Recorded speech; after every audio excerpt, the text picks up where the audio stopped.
Hello. Today, I would like to demonstrate the Next Lab's Data Access Enforcer, or DAE, for PostgreSQL DBMS. Similar to other Next Lab solutions, DAE for PostgreSQL is an enforcer that protects your data directly from source by intercepting SQL transactions and optimizing them using the different information control policies centrally deployed by the administrators. Today, we are going to show you DAE for PostgreSQL. We've prepared a few tables in our PostgreSQL database being accessed by three different applications: the SQL Management Studio, Excel, and Power BI. In this demo, we are going to show you how a single set of policies can protect the data across all the different applications accessing it. We are going to show you the two main features of DAE: data filtering and data masking, and how it can be combined to provide more fine-tuned access control over your data. We are also going to show you what you can expect when end users try to update columns or delete records that they don't have access to. Let's start with our first use case. Here, we have our user Jimmy who can see all the records that we have in the accounts table. He can view the accounts table from Excel, Power BI, and the SQL Management Studio. We want to limit his view such that he can only access data within his department. Jimmy's department is stored as one of the user attributes in the Active Directory.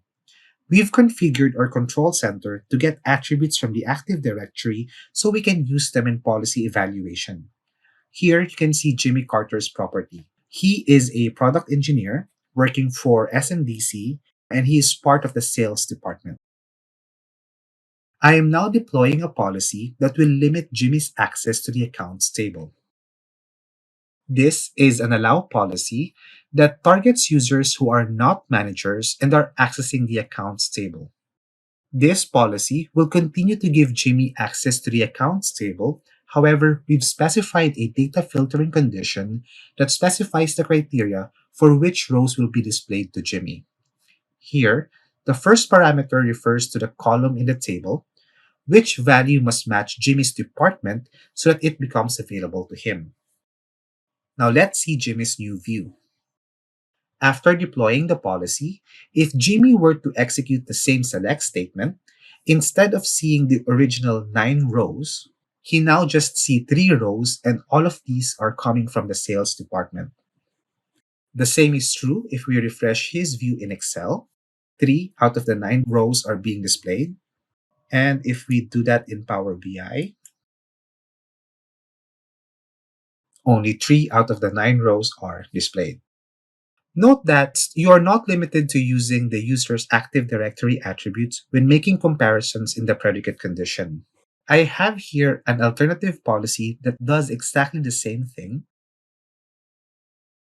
but instead of using Jimmy's Active Directory attributes, we are using a select query to look for his department attribute from the accounts table.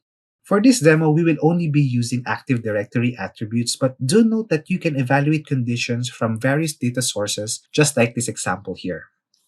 For the second use case, we are using the same user, Jimmy, who has full access to the contracts table. Jimmy can access the contracts table from Excel, Power BI, and the SQL Management Studio.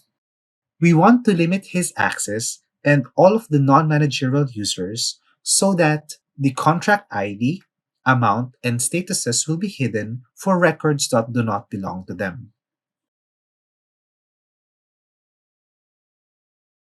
This is another allow policy that will continue to give Jimmy access to the contracts table. However, we've specified some data masking obligations. These data masking obligations changes the amount to 0 and the contract ID and substates to asterisks for records that do not belong to the logged in user. Let's see the new view of Jimmy. After deploying the policy, instead of seeing all 9 records and all the details of each of these 9 records, Jimmy still gets to see all 9 records, but the contract ID has been changed to asterisks for records that do not belong to him. The amounts have been changed to zeros, and the substates have also been changed to asterisks. He can only see the contract ID, the amount, and substate for records that belong to him. The same is true if he refreshes his view in Excel and in Power BI. For our third use case, this time we're going to filter out what Jimmy can view in the salary table. Without any policies, Jimmy can view the full salary table using Excel, Power BI, and the SQL Management Studio. We want to make it such that Jimmy, who has a non-managerial position, for him to still be able to see the list of users in his department but hide their salary information. I've deployed another allow policy, this time targeting the salary table. In order to achieve what we wanted, we simply have to enable the predicate condition to display only records within the user's department and data masking so the salary of other users will be hidden. Let's see Jimmy's new view. So after deploying the policy, if we are to run the same select statement for our third use case, Jimmy can only see the 3 records, and for the salary of these other users within his department, they're all redacted. Same thing is true if we are to refresh his view in Excel, only 3 records, with the salary of other users being redacted. And lastly, that is the same for Power BI.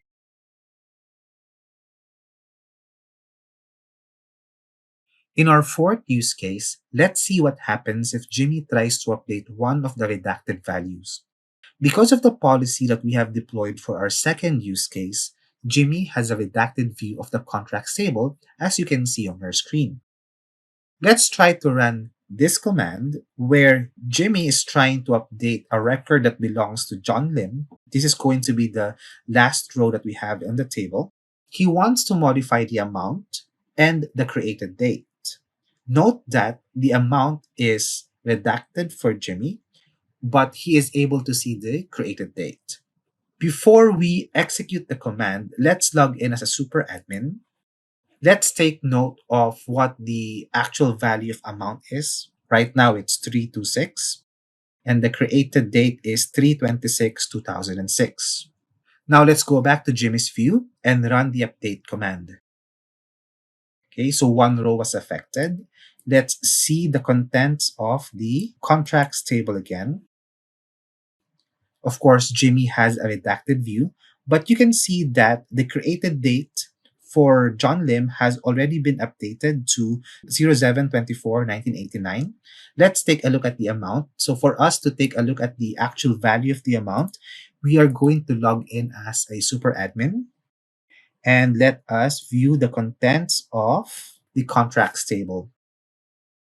From the super admin's view, you can see that the new amount is actually not changed. It's still 326. That is because this field was redacted for Jimmy, and since he was trying to update a redacted field, he wasn't able to do so.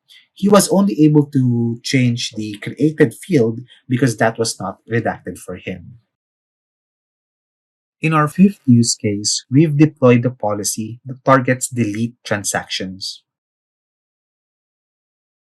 Here, we've also specified a predicate condition obligation with the criteria account name is equal to user's display name. When our user Jimmy executes this delete statement, without DAE, all the records in the accounts table would be deleted. However, since we've specified the predicate condition, even if Jimmy purposely tried to delete all records in the table, he would still only be able to delete his own record. Let's see what happens. And if we were to refresh his view, you would see that only his record got deleted. The other 2 were not deleted. This concludes our demo for DAE for PostgreSQL. Thank you for your time.